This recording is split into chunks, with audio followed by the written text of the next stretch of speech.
Mohon maaf terhadap teman-teman semua, ini murni ranahnya ilmiah, tidak ada tendensi apa-apa ya. Kita bahas murni dari sisi keilmuan. Kalau nanti ada teman-teman yang bicara kotor gimana, kalau saya lihat di postingan itu, di kolom komentar itu, maka akan saya hapus. Kalau maksa akan saya blokir. Kenapa? Biar tidak nambah kerasnya hati. Oke. Assalamualaikum warahmatullahi wabarakatuh. Saya dikirimi link video oleh salah seorang yang komentar di kolom komentar Facebook saya. Ternyata setelah saya buka adalah pernyataan atau video dari orang yang sangat saya kenal, yaitu Gus Hanif Farhan. Beliau dulu adalah teman saya dan sampai sekarang ya teman saya, dan masih satu grup di grup Aswaja itu. Beliau dulu dengan kami bahu-membahu mengomentari, mengkanter orang-orang Salafi Wahabi, Ustadz Salafi Wahabi ini. Bahkan kami dulu pernah janjian, saya ke Jakarta mau ketemu, beliau kan orang Banten. Tapi ketika sampai di Jakarta berapa hari kami itu sakit di sana hingganya kami tidak ketemu. Baik, kita dengarkan dulu bagaimana komentar dari atau pernyataan dari Gus Hanif Farhan yang menginterpretasikan kitab Hadratus Syekh Kiai Haji Hasyim Asy'ari mengkafirkan leluhur Ba'alwi, yaitu Faqih Muqaddam. Kita dengarkan dulu komentar atau penjelasan beliau. Mbah Hasyim Asy'ari pernah mengatakan, manidda'a atau man qala annahu urija ila sidratil muntaha faqad kafara. Kurang lebih begitu. Mbah Hasyim Asy'ari mengatakan, barang siapa yang mengaku atau yang berkata bahwa dirinya dimi'rajkan ke sidratul muntaha, maka dia kafir. Baik, Gus Hanif atau Kang Hanif, jenengan itu dapat dari mana penjelasan ini? Dari mana saya mendapatkan keterangan bahwa manidda'a annahu urija ila sidratil muntaha au ila sama'i kafara? Dari ceramahnya Kiai Haji Imaduddin Utsman Al-Bantani. Bahkan kata Hadratus Syekh Hasyim Asy'ari, manidda'a annahu urija ila sama'i kafara. Oh, ternyata beliau Gus Hanif mendapatkan penjelasan, memperoleh penjelasan ini dari Hadratus Syekh Kiai Haji Imaduddin Utsman. Baiklah, kita sekarang buka kitab aslinya ya. Sebelum saya komentari, untuk Kang Hanif atau Gus Hanif sebagai seorang teman, kami peringatkan, kami menasihati jenengan, Gus. Bolehlah kita itu mengomentari seseorang, tapi jangan sampai kafir-kafir seperti itu, Gus. Apalagi hanya sebatas interpretasi, Gus. Soal masalah kafir mengkafirkan seseorang itu harus soreh, Gus. Tidak boleh interpretasi. Sebab begini ya, Gus. Ketika kita sudah menuduh orang kafir, maka kemungkinan itu hanya dua. Bisa penuduh atau yang dituduh yang kafir. Karena tuduhan itu akan kembali bagi penuduh jika orang yang dituduh itu tidak kafir.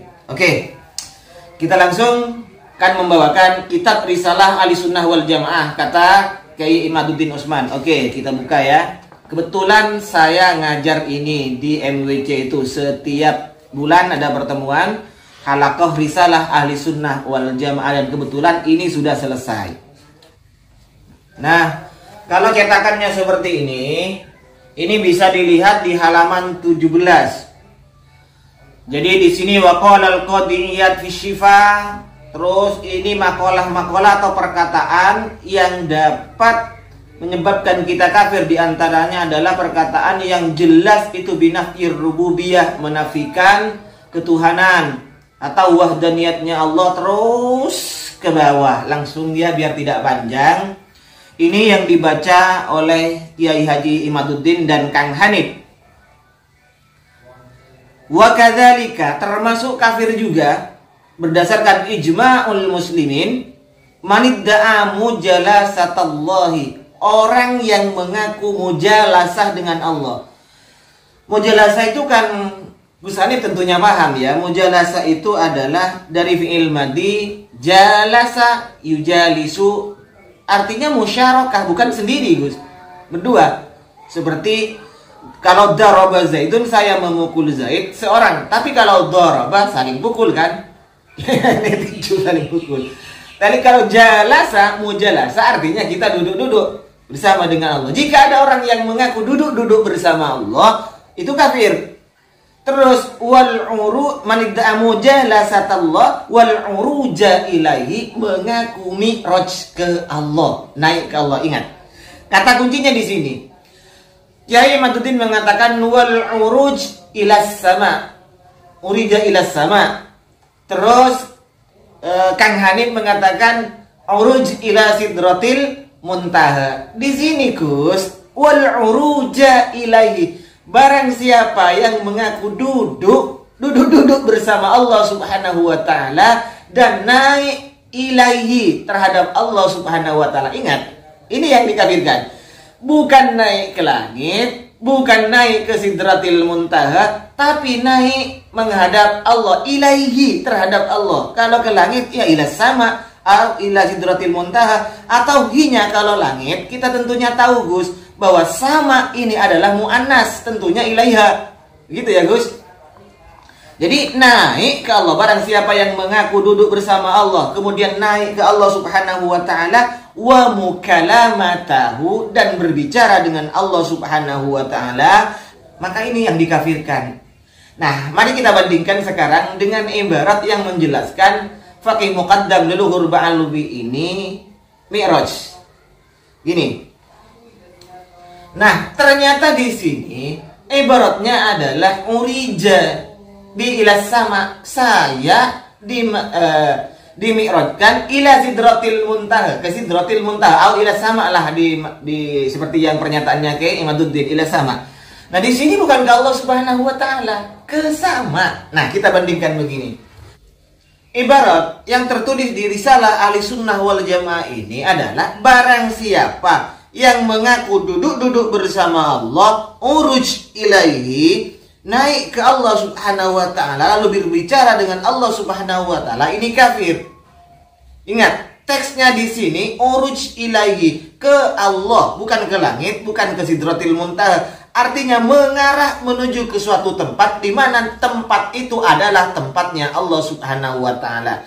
Ya, tidak usah ngaku ke langit, tidak usah ngaku ke sidratil muntaha. Jika ada orang yang mengaku saya duduk bersama Allah di tepi pantai, rekreasi bersama Allah, kemudian saya berbicara dengan Allah, kafir kalau seperti itu. Nah, sementara ibarat yang ada di Faqih Muqaddam yang menjelaskan urija bi ila sidratil muntaha, saya dimi'rajkan ke sidratul muntaha, ini tidak menghadap ke Allah. Dan lagi ibaratnya ini kan masih ambigu. Apa maksudnya? Urijanya, mi'rajnya Faqih Muqaddam ini ruhan wa jasadan, ruh dan jasadnya, atau hanya rohaninya saja ke sana? Atau jangan-jangan hanya ketika sholat, as-sholat itu adalah mi'rajnya orang mukmin, mi'rajnya orang muslim? Atau jangan-jangan seperti itu? Kan ambigu ini masih. Nah, andaikan kenyataan ruhan wa jasadan sebagai karomah dari seorang wali bisa mi'raj ruhan wa jasadan, apa ini kafir? Enggak kan? Kenapa? Tidak ada teks ibarat, karena bukan menghadap Allah Subhanahu wa taala. Apalagi andaikan toh itu masih ambigu, hanya yang dimaksud itu rohaninya saja. Ketika ngaji, ketika ibadah, rohaninya sampai ke sidratul muntaha. Bisa jadi seperti itu. Ini bukan pembelaan, maaf. Ini ranahnya ilmiah. Bandingkan ibaratnya sama enggak? Yang dimaksud di Risalah Ahli Sunnah wal Jamaah ini adalah menuju Allah, sedangkan di situ menuju sidratil muntaha. Apakah kita kemudian mengatakan bahwa Allah itu di sidratil muntaha? Apakah kita itu akan mengatakan Allah ada di sama? Oh, lain bos. Ini bukan akidah kita. Akidah tetangga sebelah. Allah duduk di kursi goyang di atas langit. Lain bos ya. Lain itu kalau demikian.